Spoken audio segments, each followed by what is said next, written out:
전체를 보겠습니다. 1절부터 21절인데요. 성경을 읽기 전에 배경을 좀 설명하고 성경을 좀 읽으면 더 도움이 될 것 같습니다. 에베소라고 하는데 지금 편지를 쓰는 겁니다. 에베소는 지금 현재 어느 위치에 있냐면 터키에 있습니다. 터키 쪽에 있어요. 그러니까 이제 이스라엘의 사람들 밖에 있는 사람들이죠. 그러니까 이제 바울이 활동하는 시대에는 명백하게 이방이라고 하는 지역입니다. 나라에 있습니다.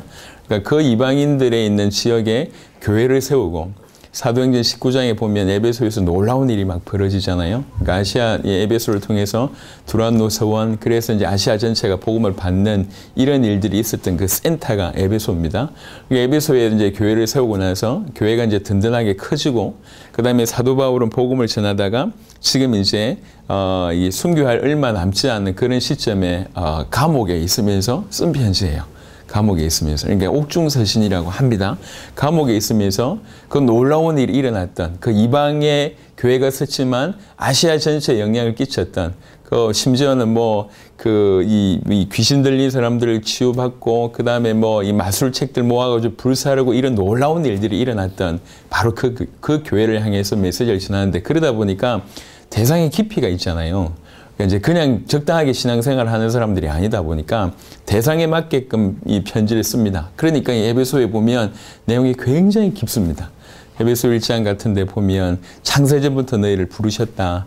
그리스도 예수 안에서 하늘과 땅의 모든 것이 통일된다. 이런 아주 깊은 내용을 풀고, 에베소 2장에 보니까 원래 너희가 죽었었는데 그리스도의 피로 우리가 건진받았고 과거, 현재, 미래 모든 것이 끝이 났다. 이렇게 얘기하면서 특별히 뭘 얘기를 많이 하고 있냐면 사도 바울 전까지, 그러니까 이제 초대교회 그 예수님께서 오시기까지의 구약의 사상은 뭐냐면 이스라엘 백성들만 건진받는다는 거였습니다. 근데 이게 예수님의 등장과 사도들의 등장으로 말미암아, 특별히 이제 사도 바울이 무슨 사역을 하냐면 이방인 사역을 주로 하잖아요. 그러면서 뭘 깨닫게 되냐면 육신적인 이스라엘이 아니라 새 이스라엘이 이스라엘이다. 진정한 이스라엘이다. 새 이스라엘은 어떤 사람이냐면 그리스도 예수를 믿는 그가 진정한 의미에서 이스라엘이라고 얘기하면서 이스라엘의 의미 전체가 바뀌고, 다른 말로 얘기하면 유대인들에게 이방인들도 포함되는 일이 벌어졌어요. 이스라엘의 범주 안에 이방인들도 포함되는, 이것은 그때가 당시에는 굉장히 개혁적이고 굉장히 충격적인 일이었습니다. 육신적인 이스라엘이 중요한 것이 아니라 진실로 그리스도를 믿는 그가 참 이스라엘이다. 그 참 이스라엘 안에는 이방인이 너희도 들어올 수 있는 축복을 얻게 됐다. 이게 너무 놀랍다. 이러면서 이 그리스도의 피로 유대인들과 이 이방인들이 하나가 되고, 이런 부분들을 이제 에베소 2장까지 쫙 풀어냅니다. 그러고 나서 이제 에베소 3장에는 본인의 간증 같은 얘기를 주고 합니다. 내가 어쩌다 이런 축복을 받았냐. 내가 이제 구원받은 것도 감사한데 이방인들 너희들을 그리스도와 접붙임하게 해서 이방인들과 유대인들이 함께 이제 하나님께 영광 돌릴 수 있는 이 일에 하나님 나를 부르셨다. 이게 너무 감사하다. 이러면서 이 모든 것들이 하나님의 능력으로 된 것이다. 이렇게 이제 풀어나가는 것이 에베소 3장입니다. 그 각도로 한번 보시면 도움이 많이 될 것 같습니다.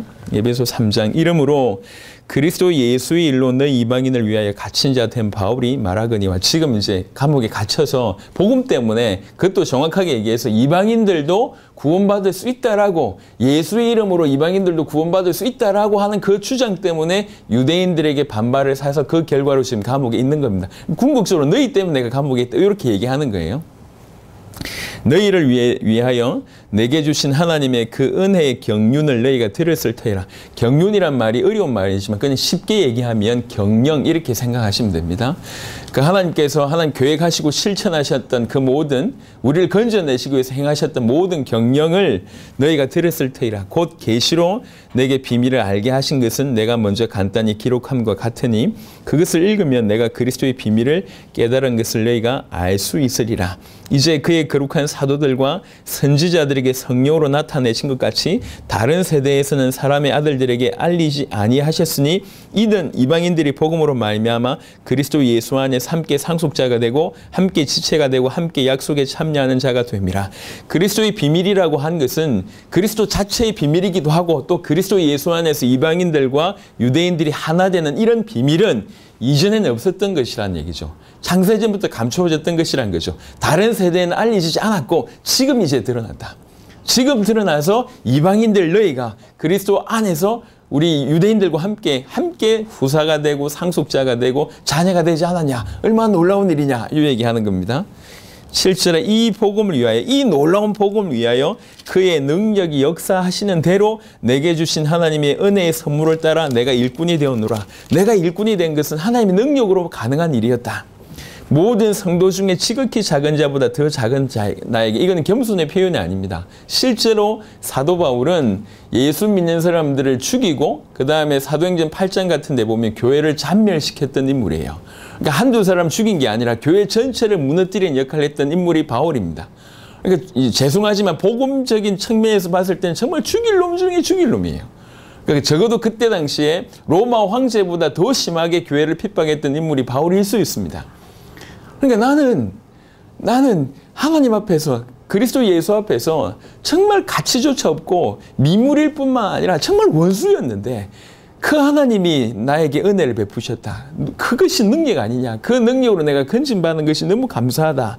그렇게 얘기하는 겁니다. 모든 성도 중에 지극히 작은 자보다 더 작은 나에게 이 은혜를 주신 것은 왜 이렇게 하셨냐. 주신 이유는 청량할 수 없는 그리스도의 풍성. 이게 바울의 고백입니다. 바울이 얼마나 그리스도를 깊이 깨달았는지 이게 청량할 수 없다. 살 수 없고 파악할 수 없고 이해할 수 없다는 얘기입니다.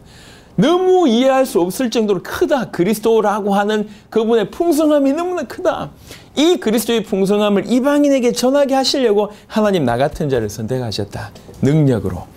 영원부터 만물을 창조하신 하나님 속에 감추어졌던 비밀의 경륜이 어떠한 것을 드러내게 하려 하심이라. 이 말은 8절의 말을 다시 얘기하는 겁니다. 이것은 이방인에게 이 복음이 전해지는 것은 사실은 영원전부터 감추어졌던 비밀이다. 그리고 그 이방인들에게 이 감추어졌던 비밀, 즉 그리스도와 그리스도 예수 안에서 이방인과 유대인이 하나 될 수 있다고 하는 그 놀라운 비밀이 이제쯤 드러나게 하시려고 하나님 나를 일꾼 삼으셨다. 8절과 9절이 약간 비슷한 의미로 이해하시면 됩니다. 이는 이제 교회로 말미암아 하늘에 있는 통치자들과 권세들에게 하나님의 각종 지혜를 알게 하려 하심이. 이 말은 또 무슨 말이냐면 교회는 그리스도의 몸 된 것이잖아요. 그러니까 교회를 통해서 그리스도의 계시가 나오잖아요. 그러니까 지금 유대인들을 통해서 이방인에게 전달되는 것이 다른 각도로 교회를 통해서 세상에 이 복음이 나가는 것과 세상을 넘어서도 온 우주 만물에 이 교회를 통해서 그리스도의 비밀이 전달된다고 하는 표현입니다. 조금 8절, 9절의 확장이라고 좀 보시면 되겠습니다. 너무 놀라운 일들이 일어났다는 겁니다. 곧 영원부터 우리 주 그리스도 예수 안에서 예정하신 뜻대로 하신 것이라. 이게 그냥 우연히 된 것이 아니라 영원전부터 하나님께서 예정하신 것이다. 그 뜻대로 지금 된 것이다. 우리가 그 안에서 그를 믿음으로 말미암아 담대함과 확신을 가지고 하나님께 나아감을 얻느니라. 그러므로 너희가 구하노니 너희를 위한 나의 여러 환난에 대하여 낙심하지 말라. 이는 너희의 영광이니라. 11절 같이 진행됐던 게 반전이 됩니다. 반전되는 게 무슨 말이냐면 이 교회를 통해서 유대인들을 통해서 이 복음이 이방인들에게 흘러가고 교회를 통해서 각종 지에게 흘러가는데 결국 너희가 그런 수혜자 아니냐. 너희가 이방인이었지 않냐. 너희가 바로 이 복음을 받은 것이다. 너희하고 나하고 똑같은 것이고 너희하고 나하고 지금 그리스도 예수 안에서 있다. 그러니까 너희나 우리나 담대하게 그리스도 예수 이름으로 하나님께 나아갈 수 있지 않냐. 이 말은 너희가 이런 복을 이미 받았다는 얘기예요. 그러니까 담대하게 우리가 하나님께 나아갈 수 있다. 얼마나 놀랍냐 이 얘기를 하는 겁니다. 그러면서 너희 때문에 내가 감옥에 갇힌 것 때문에 실망하지 마라. 낙심하지 마라. 하나님의 더 큰 계획이 있다. 그리고 나서 14절부터는 본격적으로 이 이방인들을 위해서, 정확하게는 이방인 배경이 있지만 예수를 믿었던 자들을 위해서 에베소 교인들을 위해서 아주 깊은 의미의 기도를 하는 겁니다. 그 기도 내용입니다. 이름으로 내가 하늘과 땅에 있는 각 족속에게 이름을 주신 아버지 앞에 무릎을 꿇고 비노니. 얼마나 간절하게 하는 건지 보십시오. 간절히 기도하는데 이 사람들은 이미 예수를 그리스도라고 믿는 사람들이에요. 믿는 사람들인데 더 성장할 필요가 있다는 거죠. 왜 그러냐면 지금 이방에 있을 뿐만 아니라 전 세계를 섬겨야 될 교회이기 때문에 반드시 이 성장이 필요하다. 그런 의미로서 기도하는 겁니다. 그의 영광의 풍성함을 따라 그의 성령으로 말미암아 너희 속사람을 능력으로 강건하게 하시오며, 제일 먼저는 얘기합니다. 너희 속사람이 능력으로 강건하게 되길 원한다. 두 번째는 믿음으로 말미암아 그리스도께서 너희 마음에 계시게 하시옵고 너희가 사랑 가운데서 뿌리가 박히고 터가 굳어져서 믿음으로 말미암아 그리스도께서 너희 마음에 계시게 하시옵고라고 하는 이 표현은 지금 안 계시다고 하는 표현이 아니라 이미 계신데 계시고 있는 이런 것들을 더 강하게 되기를 원한다. 이 얘기입니다. 구원받지 않았다는 얘기가 아니고 이미 지금 대상이 쓰고 있는 대상이 교회를 향해서 쓰고 있습니다. 믿고 있는 자들에게 쓰고 있다고. 그러니까 너희 믿음이 더욱 항상 그리스도께서 너희에게 정확하게 거한다라고 하는 표현이 정착한다, 산다라고 하는 표현입니다. 늘 그리스도께서 너희 안에 살아있기를 그렇게 바란다. 이런 어떤 뜻입니다. 그리고 너희가 사랑 가운데서 뿌리가 박히고 터가 굳어져서 이건 조금 이따 설명하겠습니다. 너희 모든 성도와 함께 지식에 넘치는 그리스도의 사랑을 알고 그 너비와 길이와 높이와 깊이가 어떠함을 깨달아 하나님의 모든 충만하신 것으로 너희에게 충만하게 하시기를 구하노라. 19절까지가 이 에베소 교인을 위한 굉장한 기도입니다. 그래 놓고 마무리를 합니다. 우리 가운데 역사하시는 능력대로 우리가 구하거나 생각하는 모든 것에 더 넘치도록 능히 하실 이에게 교회 안에서와 그리스도 예수 안에서 영광이 대대로 영원무궁하기를 원하노라. 아멘. 짧게 설명해도 내용이 조금 깊이가 있습니다. 그래서 이런 거를 아주 세부적으로 주석을 달기보다는 큰 어떤 핵심적인 것만 얘기를 좀 하면서 우리에게 주신 메시지를 좀 얻었으면 좋겠습니다. 첫 번째는요. 어떤 거냐면 오늘 이 본문을 크게 두 가지로 보시면 되겠습니다. 하나는 이 두 구절을 보시면 되겠는데 하나가 7절입니다. 이 복음을 위하여 그의 능력이 역사하시는 대로 그의 능력이 역사하시는 대로 그리고 나서 20절에 보니까 우리 가운데서 역사하시는 능력대로라고 하는 구절이 있습니다. 그러니까 궁극적으로 이 얘기는 뭐냐면 하나님이 역사하신 그 능력, 그리스도의 그 능력을 얘기하는 겁니다. 그 그리스도께서 능력으로 역사하셨기 때문에 이런 일이 이미 벌어졌고 또 지금도 그리스도께서 그의 능력으로 역사하실 것이고 앞으로도 역사하실 것이다 라고 하는 관점으로 보면 이 큰 그림이 좀 보입니다. 자, 쉽게 설명을 해보겠습니다. 7절에 앉는 그 능력이 역사하시는 대로라고 하는 의미를 좀 설명해 보면 먼저는 아까도 말씀드렸듯이 바울이라고 하는 사람은 굉장히 좀 심각한 사람이에요. 그러니까 이제 우리는 지금 변화된 인물을 보고 있잖아요. 근데 변화되기 전에 바울은 정말 심각한 사람입니다. 어느 정도 하나님을 믿는데 그렇게 악질인지 모르겠습니다. 그러면서 하나님을 믿는다고 하면서 그랬겠죠. 하나님의 이름으로 예수 믿는 사람들 그렇게 많이 어렵게 만들고 죽이게 만들고 그다음에 바울이 고백할 때 스데반이 돌 맞아 죽을 때 바울은 그 옆에 옷을 보관하고 있었다고요. 그리고 이제 돌을 들려 칠 때는 그냥 감정이 상해서 치는 게 아니라 저 사람이 사형에 맞냐라고 하는 부분들을 표기를 붙입니다. 표기를 붙인다고요. 그래서 이제 역할을 중요한 어떤 결정할 수 있는 사람들한테 주로 바리새인 같은 사람들한테 표기를 붙일 때 자기가 찬송표를 던졌다고 얘기하고 있습니다. 그러니까 저 사람 사형이다라고 사형표 던지고 사형하는 장면에 옷 이렇게 맡으면서 가만히 보고 있었던 청년이 바울이었습니다. 그러니까 보통 사람이 아니에요. 너무 심각한 사람이에요. 그런데 이 사람이 나중에 사도행전 9장에 그 예수님을 정확하게 만나게 되잖아요. 자, 이때 무슨 일이 벌어졌겠냐 말이에요. 그러니까 한두 명이 아닐 거 아닙니까? 얼마나 예수 믿는 사람들 어렵게 만들고 교회를 잔멸했냐. 성경에서 교회를 잔멸이라고 하는 표현을 썼습니다. 사도행전을 보겠습니다. 목사님 그런 말 어디 나오는데요? 이렇게 고민을 하시는 것 같아서 사도행전 8장을 보면 7장에 스데반 어떤 죽는 일이 벌어지잖아요. 8장 그 스데반의 환란 때문에 이제 본격적으로 스데반이 죽인 것만 아니라 그것으로 통해서 본격적으로 환란이 크게 벌어집니다. 8장 1절 후반절부터 보면 그날에 예루살렘에 있는 교회에 큰 박해가 있어 사도 외에는 다 유대와 사마리아 모든 땅으로 흩어지니라.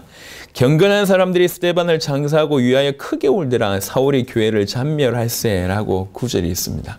스데반의 일로 인해서 더욱 핍박이 급하게 일어났고 그래서 수많은 사람들이 이제 예루살렘을 빠져나가는 일이 막 벌어지는 중에 스데반의 장사를 지내는 어떤 일이 벌어지고 그 교회를 본격적으로 핍박했던 장본인이 사울입니다.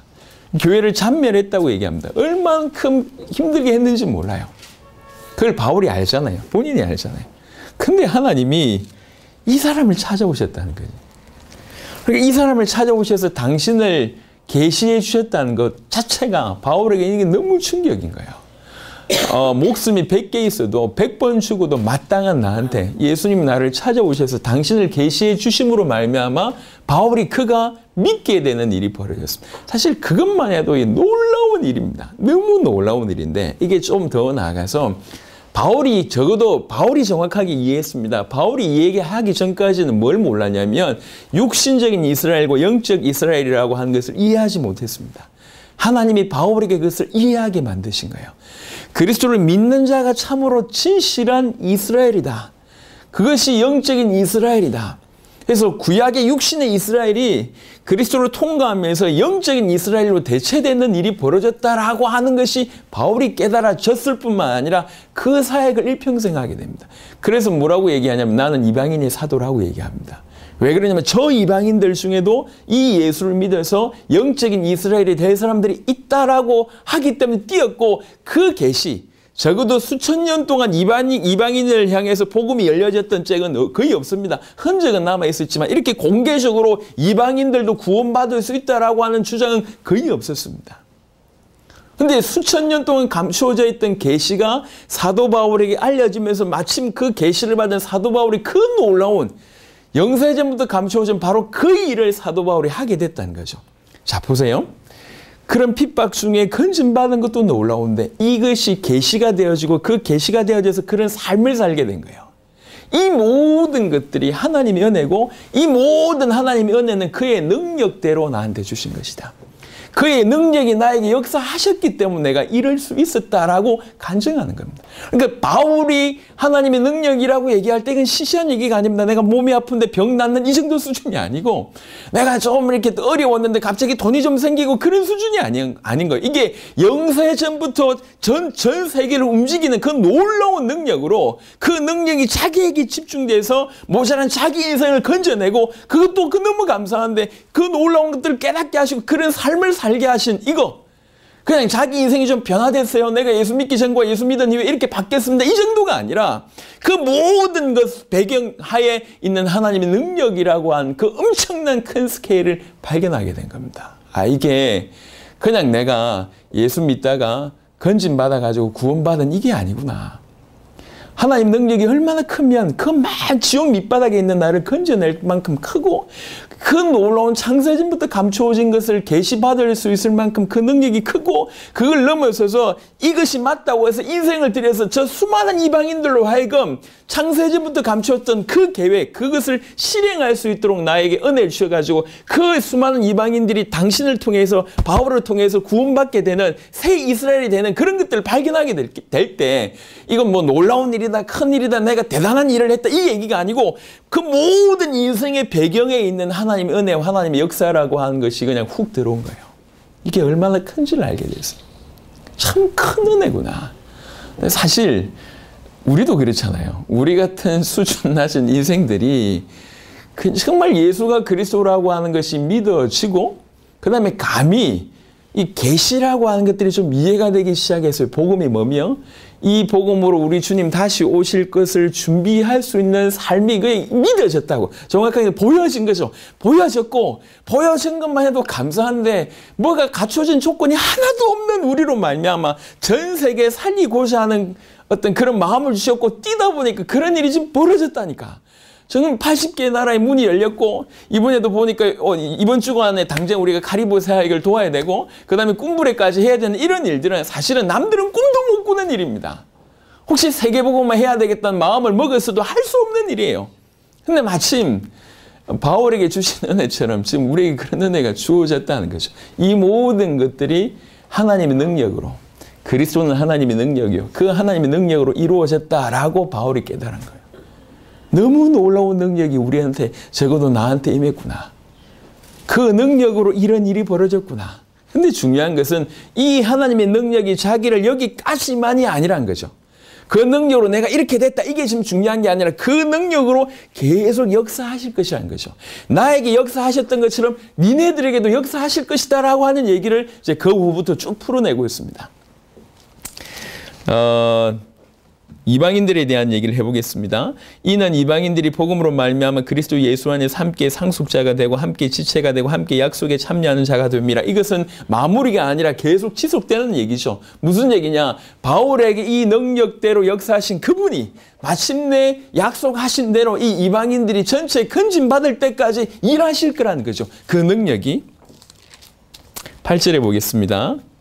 8절에 모든 성도 중에 지극히 작은 자보다 더 작은 나에게 이 은혜를 주신 것은 청량할 수 없는 그리스도의 풍성함을 이방인에게 전하게 하시고, 바울은 이 하나님의 능력을 다른 말로 표현했을 때 그리스도의 풍성함이라고 하는 표현을 썼습니다. 그리스도의 풍성함이라고 하는 것은 한 두 가지 각도로 좀 설명을 해볼 수 있을 것 같습니다. 궁극적으로는 바울이 이렇게 하나님 능력으로 건짐을 받았고 이것이 계시가 되어졌고 이런 삶을 살게 됐잖아요. 이 모든 것이 하나님 능력입니다. 그 하나님 능력이 어디 안에 있냐? 그리스도 안에 있다는 거죠. 그래서 바울에게는 그리스도라고 하는 것이 그냥 이름이 아닙니다.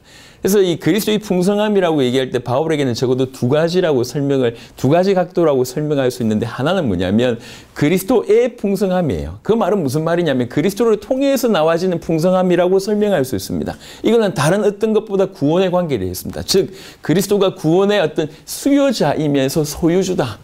구원을 소유하고 계시면서 구원을 수여할 수 있는 그것이 그리스도의 풍성함이다라고 이해할 수 있는 각도 하나. 또 두 번째는 그리스도 자체가 복음의 풍성함의 내용이라는 거예요. 그리스도 자체가. 그리스도 그 이름 자체가 풍성함이라는 거예요. 그리스도 그 이름 자체가 복음의 풍성함을 표현한다, 이렇게 볼 수가 있습니다. 이 각도든지 저 각도든지 바울이 깨달았던 이 그리스도의 풍성함은 너무 놀랍습니다. 이 그리스도의 풍성함을 이방인에게 전하게 하려고 하나님 나에게 능력으로 지금까지 역사하셨다. 그러면 하나님의 능력대로 지금 나에게 역사하셨던 주님은 계속 이 이방인에게 복음이 전달되게 하기 위해서 계속 ing로 역사하실 것이다. 그의 능력대로 역사하실 것이다 라고 믿었던 거죠. 그러니까 바울은 일평생 타협이 없었습니다. 그리고 실망할 필요가 없었어요. 왜 그러냐? 그 그리스도라고 하는 풍성함을 알았고 어떻게 자기에게 능력으로 역사하신지 알았고 그 역사가 끝까지 간다는 걸 믿었기 때문에 진행하는 모든 일들에 타협이 없었고 그 다음에 불신앙이 없었습니다. 죽을 뻔한 위기를 여러 번 넘기면서도 뭘 발견했냐면 그리스도, 그 안에 있는 풍성함, 그 안에 있는 하나님의 능력을 본인이 경험했고 그것을 맛봤기 때문에 그것은 마침내 이 이방인 전체에게 예비된 모든 자들이 복음 받을 때까지 그 능력으로, 그의 능력으로 역사하시겠다라고 하는 것이 믿어졌기 때문에 타협이 없었습니다. 앞으로 우리 모든 교회들에게 좀 부탁을 드립니다. 지금 동일하게 하나님을 부르고 있지만 어떤 분은 그 하나님이 실제가 돼 있고 어떤 사람은 이론에 머물고 있습니다. 그러냐 물어보세요. 그렇습니다. 여러분 정말로 하나님이 살아계시다고 믿어지면, 그리고 정말 그의 능력으로 나를 건지셨다고 믿어지고 하나님께서 당신의 일을 하시려고 지금 모든 이 일들을 하고 계시다는 것이 사실로 믿어지면 어떻게 행동해야 될지는 그냥 어렵지 않습니다. 그냥 이것이 사실이다라고 확 들어오면, 이게 사실이라고 들어오면, 많은 사람들이 사기당하는 이유가 뭐냐면 가짜를 진짜처럼 야 이거 되겠네 이래가지고 투자해가지고 망하잖아요. 어떤 경우에는. 근데 가짜를 사실로 믿는 것도 더 기가 막히지만 진실로 안타까운 건 뭐냐면 진짜를 안 믿는 것이 더 기가 막힙니다. 노아 시대 때 지구상에 살았던 모든 인물들이 노아 가족을 비롯해서 하나님의 말씀을 믿지 않았습니다. 그래서 홍수 사건이 일어날 것이라고 전혀 믿지 않았습니다. 그래서 마지막 때는 노아 때와 같다고 얘기했습니다. 무슨 말이냐면 전혀 신경 쓰지 않고 자기 할 일을 한다는 거죠. 결혼하고 집 짓고 뭐 이사하고 과손하고 뭐 왔다 갔다 하고 늘 전혀 말씀의 어떤 그 경고에 대해서는 이렇게 무시하면서 그냥 편안하게 자기 삶을 살다가 어느 순간 끝이 오는 거예요. 그 말은 무슨 말이냐? 안 믿는다는 얘기예요. 그러니까 우리가 해야 될 싸움이 뭐냐면 실제의 싸움이에요. 정말로 믿느냐? 정말로 믿으면 어떻게 살 수밖에 없냐면 이렇게 살 수밖에 없습니다. 여러분 좀 성경을 조금 자세하게 한번 보세요. 바울이라고 하는 인물을 갖다 대고 바울이라고 하는 인물을 한번 연구를 해보세요. 어떤 인물인지. 그 인물이 만약 지금 이 자리에 서서 여러분들 인도한다고 하면 여러분들 어떻게 생각할 것 같습니까? 그냥 성경을 보는 것처럼 아 바울 선생 대단하네. 뭐 저분 내 인생 따라가야 되겠습니다. 이렇게 할 것 같습니까? 그렇지 않을걸요. 대부분의 사람들 저분 좀 극단적인 것 같다면서 꼭 저렇게 믿어야 될까요? 저분 보니까 성향이 좀 수상하다면서 뭐 이렇게 뭐 담에색에서 믿었다고 하는 건 뭐 지가 만난 거지 실제로 만난 건지도 모르겠고 만났다고 하니까 보니까 뭐 감옥에 앉으면서 또 감옥이 나한테 잡혔다 뭐 걱정하지 마라 실망하지 저 좀 뻥쟁인가? 바울이라고 하는 성경에 있는 인물을 지금 입체화 시켜보자고. 그럴 때 여러분들은 어떤 반응을 느낄 것 같습니까? 내가 저 사람처럼 사는 게 맞다. 저렇게 사는 게 맞다라고 믿어질까요? 아니면 저 사람은 조금 이 시대에 안 맞는 믿음을 가졌네. 내가 볼 때 우리 시대하고 안 맞다면서. 아니 예수 믿어도 적당하게 믿어야지. 이렇게 가족을 버리고 심지어는 저 고린도서 7장 같은데 뭐 그때가 단축해졌기 때문에 안에 있는 자는 없는 자 같이 하고 뭐 물건 파는 것 사람들은 없는 것까지 팔고 뭐 이게 좀 사람 이상하다 이 말이에요. 그럼 뭐 땅끝까지 가야 된다면서 내가 로마도 봐야 되고 스바나도 가야 되고 이런 얘기 계속하고 계속 교회를 세웠는데 안디옥 교회 세워놓고 말이지 몇 년씩 돌아다니면서 몇 년에 한 번씩 와가지고 말이야. 그러면서 계속 후원이나 받고 이게 맞냐 말이야.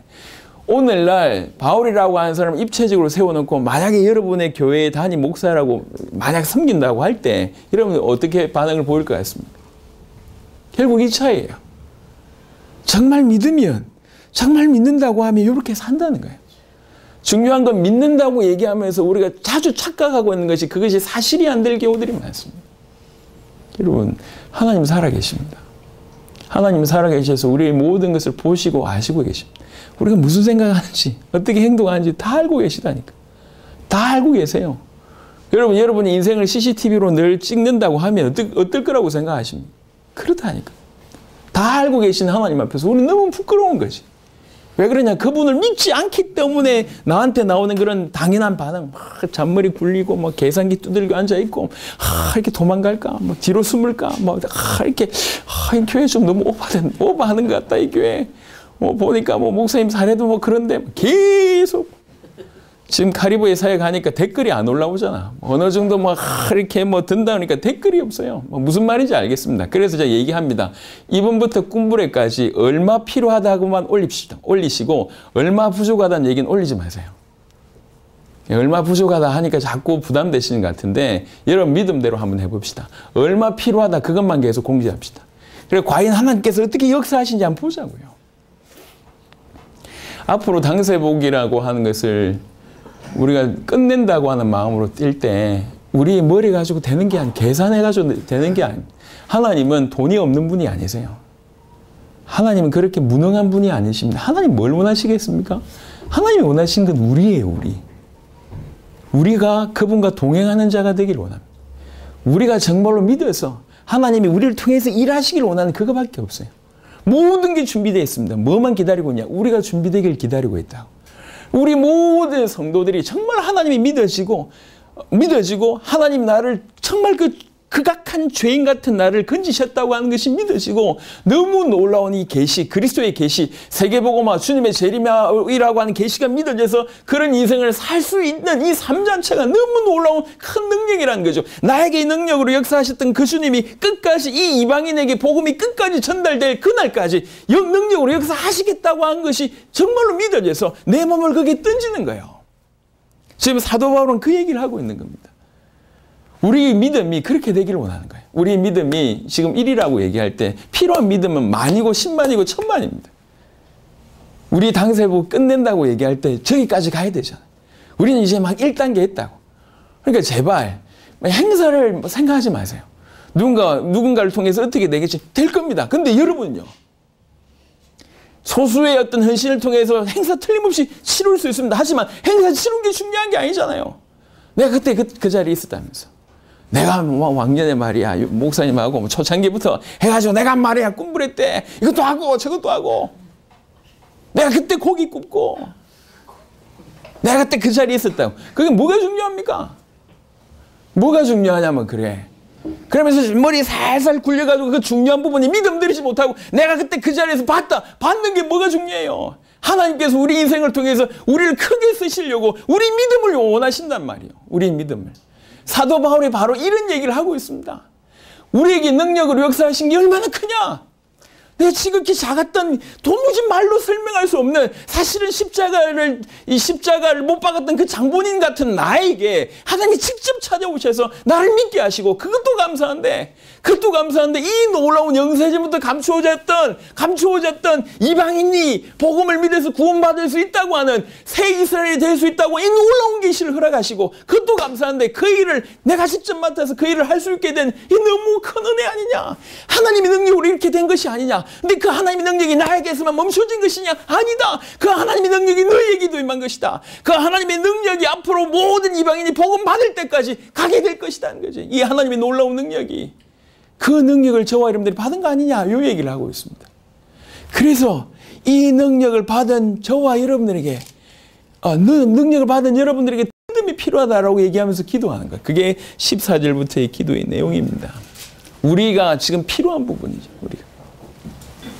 그의 영광의 풍성함을 따라 그의 영광의 풍성함이라고 하는 것이 알겠습니까? 이게 어떤 그 풍성한 하나님의 영광이라고 얘기할 수 있고요. 어떤 면에서는 조금 확장해 보면 하나님의 완전성이라고 얘기할 수 있습니다. 이 하나님의 완전성, 이 영광의 풍성함, 그 하나님의 능력과 하나님의 지혜와 뭐 하나님의 은혜와 하나님의 진리의 어떤 풍성, 진리의 충만, 요거 얘기입니다. 그것이 우리에게 왔다는 거죠. 그 영광의 풍성함을 따라 그의 성령으로 말미암아 우리 성령께서 뭐 하기를 원하냐면 너희 속사람을 능력으로 강건하게 하시기를 원한다. 지금 우리에게 필요한 얘기예요.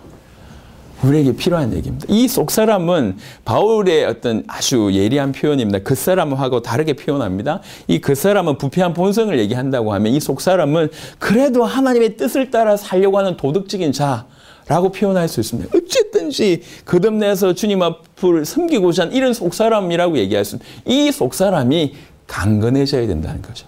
속사람이 없는 게 아닙니다. 우리에게 구원받은 우리에게는 속사람이 주어졌습니다. 중요한 건 뭐냐면 그것이 강해지기를 원한다. 그것이 든든해지기를 원한다.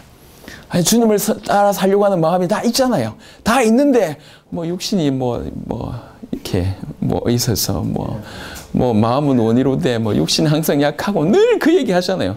그 얘기를 10년 전에도 하고 20년 전에도 하고 항상 속사람이 약하고 믿음이 약하고 그래서 강해져야 된다는 거죠. 성령으로 그 속사람이 강건해지기를 원한다. 왜 그러냐? 이거 해야 되니까.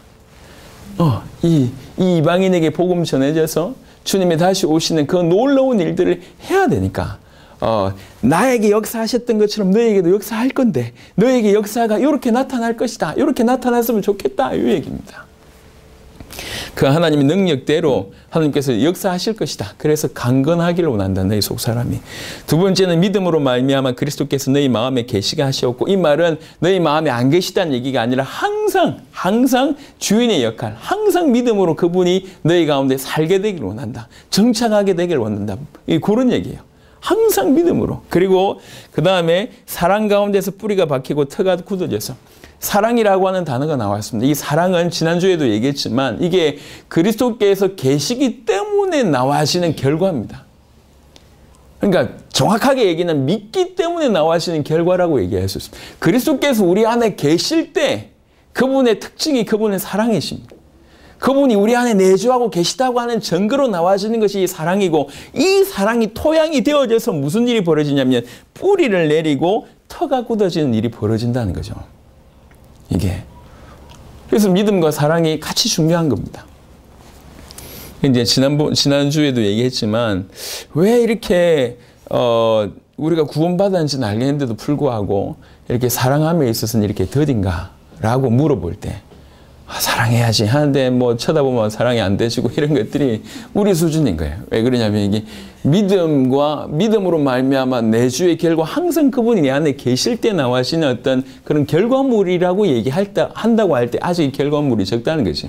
이제 이렇게 나무 심었는데 몇 년 동안 이렇게 열매 안 맺는 그런 거하고 똑같습니다. 그 다음부터 어느 순간부터 열매 맺는 거잖아요. 그렇게 마찬가지로 계속 우리가 그분을 신뢰하고 그분이 우리 늘 마음속에 그냥 이렇게 그냥 머무는 수준이 아니라 실제로 우리와 교통하면서 우리를 주장하는 그런 믿음을 하나님 가운데 너희가 살게 되길 바라고 그 결과로 너희에게 사랑이 있기를 바라고 그 사랑으로 말미암아 뿌리가 내리고 터가 굳어지는 흔들리지 아니하는 그런 자가 되기를 원한다.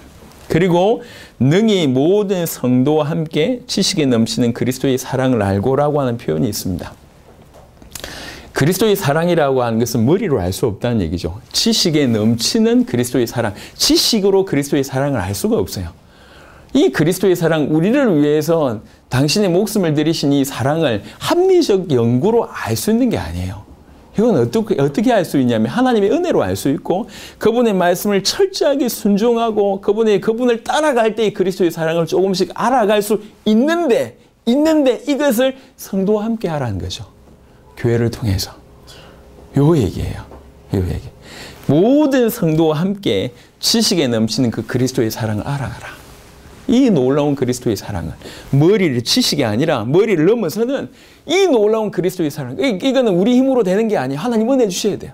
하나님 은혜 주실 때 그리스도의 말씀을 순종하고 그리스도와 같이 그 길을 걸어갈 때 이 놀라운 그리스도의 사랑이라고 하는 것들이 막 부딪히는다는 거지. 그거를 혼자 열심히 해야 될 것이 아니라 교회와 함께 교회 안에서. 왜 그러냐? 그 교회가 그리스도의 몸이기 때문에 그 모든 성도와 함께 이렇게 그리스도의 사랑을 알아가라. 그러면서 우리가 좀 오해됐던 구절이 19절입니다. 19절은 우리가 뭐라고 얘기하냐면 그 너비와 길이와 높이와 깊이가 어떠함을 깨달아라고 표현할 때 어떤 사람은 이것을 그리스도의 비밀이다라고 얘기합니다. 맞습니다. 하지만 조금 더 정확하게 얘기하면 그리스도의 사랑의 비밀입니다. 이거는 그리스도의 사랑을 표현한 겁니다. 즉 그리스도의 사랑이 얼마나 높고 얼마나 넓고 얼마나 길고 얼마나 높고 얼마나 깊은지에 대한 얘기는 그라고 얘기할 때 이거는 그리스도의 사랑을 얘기하는 겁니다. 이 그리스도의 사랑이 얼마나 넓냐. 이게 바울식의 표현으로 해석을 좀 해보면 유대인과 이방인들 전체를 포함할 만큼 그리스도의 사랑이 넓은 거 아니냐. 얼마나 기냐. 이것이 영원히 갈 만큼 길다. 그 그리스도의 사랑이 얼마나 깊냐. 그 죄인된 너희를 건져낼 만큼 그리스도의 사랑이 깊고 얼마나 높냐. 그 죄인을 영원토록 하나님 나라에 올릴 정도로 높은 것이다. 그게 그리스도의 사랑이다. 이런 거를 알았으면 좋겠다. 이 얘기를 하는 거예요. 이 그리스도의 사랑, 너비와 길이와 높이와 깊이가 어떠함을 깨달아서 하나님의 모든 충만하신 것으로 너에게 충만하기를 원하노라. 이건 너무 비밀입니다. 하나님의 충만하신 것으로 너희에게 충만하게 되기를 원한다. 이게 잘 생각해 보세요. 이게 무슨 말입니까? 그래서 하나님의 충만하신 것으로를 조금 이해하기 쉽게 얘기하자면 하나님의 충만하신 것은 하나님 자신으로 충만한 것이라고 이해할 수 있습니다. 그래서 하나님 자신으로 충만한 이것이 너희에게도 그런 일이 벌어지기를 원한다. 그러니까 너무나 너희 인생 전체가 하나님으로 충만해지기를 원한다 라고 하는 뜻으로 이해할 수 있고 다른 각도로 얘기하자면 마태복음 5장에 말씀하셨던 것처럼 하나님께서 내가 완전하니 너희도 완전하라. 그런 구조하고 똑같습니다. 내가 온전하니 너희도 온전하라. 그만큼 잘하라는 거죠. 이렇게 되어져서 그렇게까지 나오라는 거죠. 다른 말로 얘기하면 우리 그 능력께서 나를 이렇게 건지시고 나를 이렇게 만드신 그분이 너희들도 이렇게 하게 하실 것이다. 그렇게 하게 하시기를 원한다. 능력이 하나님의 능력이 그 그리스도의 능력이 역사하신다면 너희도 이렇게 될 것이다. 너희도 이렇게 되기를 원한다. 이렇게 얘기하는 거예요. 하나님의 능력이라면 이게 가능합니다. 실제로 지금 이 모든 본문은 적어도 바울에게 필요한 부분이고 바울의 메시지를 듣는 에베소 교인한테 필요한 얘기지만 지금 우리에게 필요한 얘기예요. 그래서 기억하세요. 그 하나님의 능력, 하나님의 능력이 어떤 것인지 바울의 입장을 돌이켜보고 우리를 확인해 볼 때 이 하나님의 능력이 바울에게 주셨던 그 하나님의 능력이 우리에게 온 게 너무나 100% 맞는 것 같고 또 중요한 것은 이 하나님 능력이 머물러 있지 않고 하나님의 능력이 역사하시는 대로라고 얘기합니다. 그 능력이 실제로 역사를 ing하고 있다는 얘기지. 그 능력이 마음껏 역사하실 수 있도록 너희가 그 자리를 내드리라 그런 얘기입니다. 그분의 능력이 마음껏 너희 가운데 활동할 수 있도록 역사하실 수 있도록 너희가 이렇게 돼야 되지 않겠냐라고 하는 것이 또 기도문의 어떤 내용일 수 있습니다. 복잡할 거 없고 우리를 건지신 하나님의 능력이 계속 지금도 ing 하셔서 우리를 바꿔 가시며 마침내는 하나님의 충만하신 것으로까지 충만하게 될 때까지 우리를 끌고 가실 것이다. 이런 얘기예요. 그러면서 20절에 참 놀랍습니다. 우리 가운데 역사하시는 능력대로 그분이 틀림없이 계속 역사하실 것인데, 능력으로 역사하실 것인데 뭐라고 얘기하냐? 우리가 구하거나 생각하는 모든 것에 더 넘치도록 능히 하실 이라고 표현합니다. 여기서 넘치도록이라고 하는 단어가 아주 극한 단어인데요. 어떤 표현이냐면 청량할 수 없을 정도로 많다. 아니면 또 많다라고 하는 것보다 더욱 무한하다.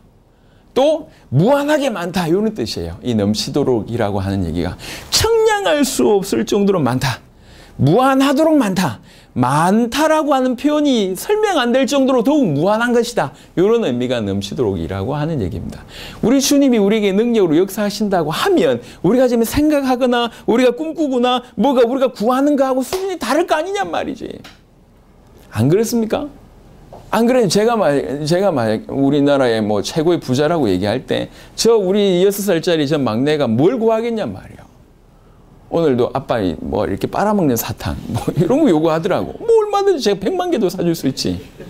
안 그렇습니까? 우리 아들은 맛있는 걸 날 요구해요. 맛있는 게 뭔데? 젤리요. 젤리. 제가 집 한 박스 다 사줄 수 있지. 제가 구하거나 생각하는 거하고 우리가 되는 능력하고는 차원이 다르잖아요. 마찬가지입니다. 우리가 구하거나 생각하는 거하고는 수준이 다른 차원에서 무한하게 많이, 청량할 수 없을 정도로 무한하게 하나님께서 부어주실 것이다. 이게 바울의 고백입니다. 나에게 그렇게 역사하셨고 너희에게도 그렇게 역사하실 것이다. 그런 분에게 교회 안에서와 그리스도 예수 안에서 영광이 대대로 영원무궁하기를 원하노라 라고 얘기합니다. 하나님께서는 당신의 계시를 그리스도를 통해서 하셨어요. 그래서 그리스도 예수 안에서 영광 받으시기를 원하신다. 이 표현이 맞고 또 그 계시가 그 영광이 어디에서 드러나냐? 교회를 통해서 드러납니다. 교회는 하나님의 영광이 드러나는 곳이에요. 교회는 하나님의 계시가 드러나는 곳입니다. 그래서 교회가 너무 중요하다는 얘기입니다. 자, 이제 할 얘기들이 너무 많아서 중구난방 가니까 오늘은 핵심만 얘기하겠습니다. 그의 능력이 역사하시는 대로 이 짧은 구절을 한번 생각해 보세요. 그의 능력이 역사하는 대로. 제가 그래서 제목을 그렇게 잡았습니다. 그의 능력이 역사하시는 대로. 이 말은 무슨 말이냐면 이미 그의 능력을 경험한 자의 얘기입니다. 사도 바울의 얘기예요. 그의 능력이 사도 바울에게도 우리에게도 동일하게 임했어요. 이 만물이 찢기가지도 못한 우리를 일평생 십자가의 원수로 살았던 우리를 건져내시고 우리의 육신대로 우리의 소욕대로 우리 하고 싶은 대로 막 하나님 인정하지 않고 하나님 믿는다고 얘기하면서 다 자갈 길로 가는 우리에게 어느 순간 당신을 계시하셨고 그 다음에 주님의 가장 원하신 그 소원을 우리에게 또 계시하여 주셔서 이것이 맞다라고 깨달아져서 이제 사도 바울이 이방인을 살리는 것처럼 이방인을 살릴 수 있는 세계복음화를 하나님 우리에게 주셨고 그것이 이론이 아니라 지금 매 순간 이루어지는 사실로 우리에게 허락하셨습니다. 만약에 정말 우리는 그렇게 믿지만 만약에 우리 걸음을 통해서 주님이 다시 오신다고 하면 감히 우리는 바울 사역과 필적할 수 있는 사역을 지금 하고 있는 겁니다.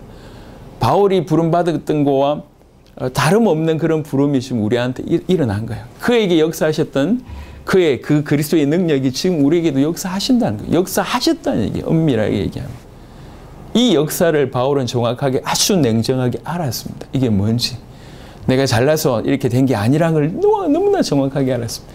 그의 능력이 역사하셨기 때문에 내가 이렇게 되었다라고 알고 있었고 그리고 그의 능력은 지금도 ING다. 그의 능력이 역사하시는 대로 틀림없이 역사하실 것이고 나를 지금까지 끌고 있던 것처럼 이방인인 너희도 그의 능력이 역사할 것이다. 그 역사하시는 대로 인도받으라는 얘기예요.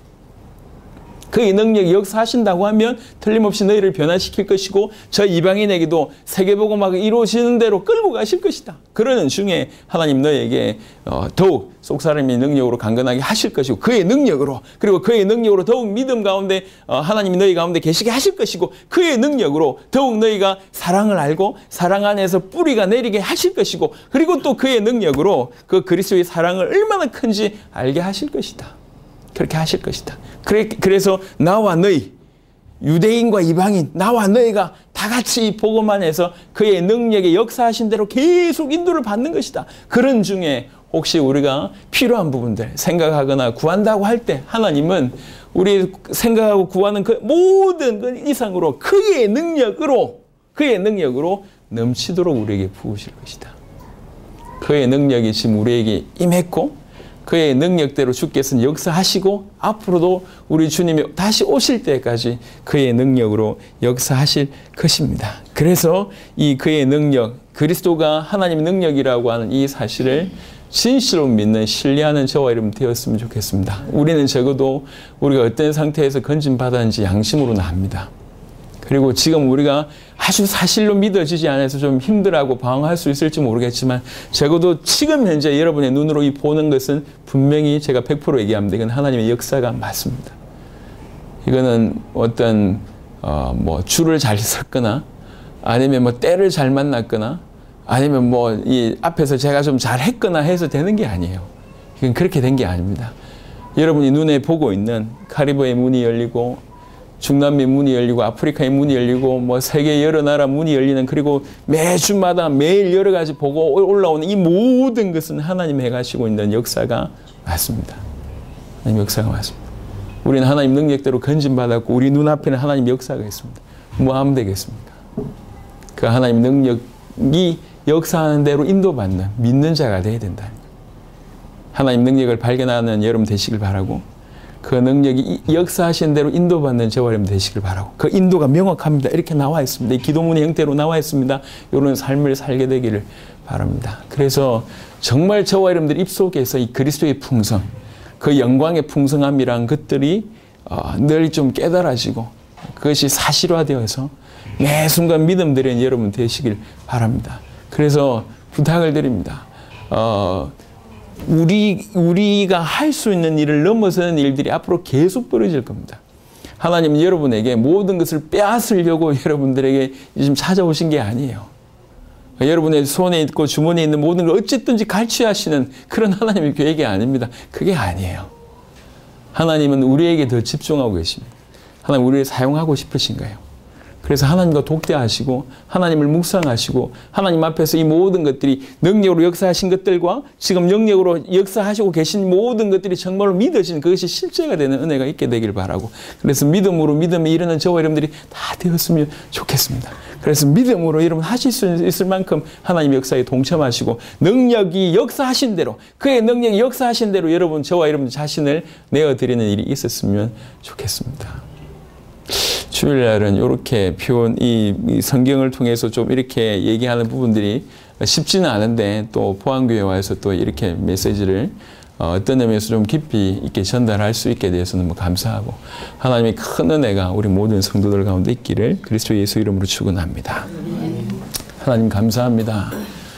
그의 능력이 우리에게 역사하셔서 우리 같은 인생이 건짐을 받았고, 바울에게 일어났던 것처럼 영원전부터 있던 그 놀라운 계획, 놀라운 하나님의 비밀, 그리스도의 비밀이 우리에게도 계시되었고, 또 그가 이방인을 향해서 달려갔던 것처럼 우리도 우리 세대의 세계복음을 위해서 달려갈 수 있는 은혜를 허락하시고, 또 수많은 결과물들이 이미 우리에게 주어진 이 놀라운 축복을 허락하셔서 감사합니다.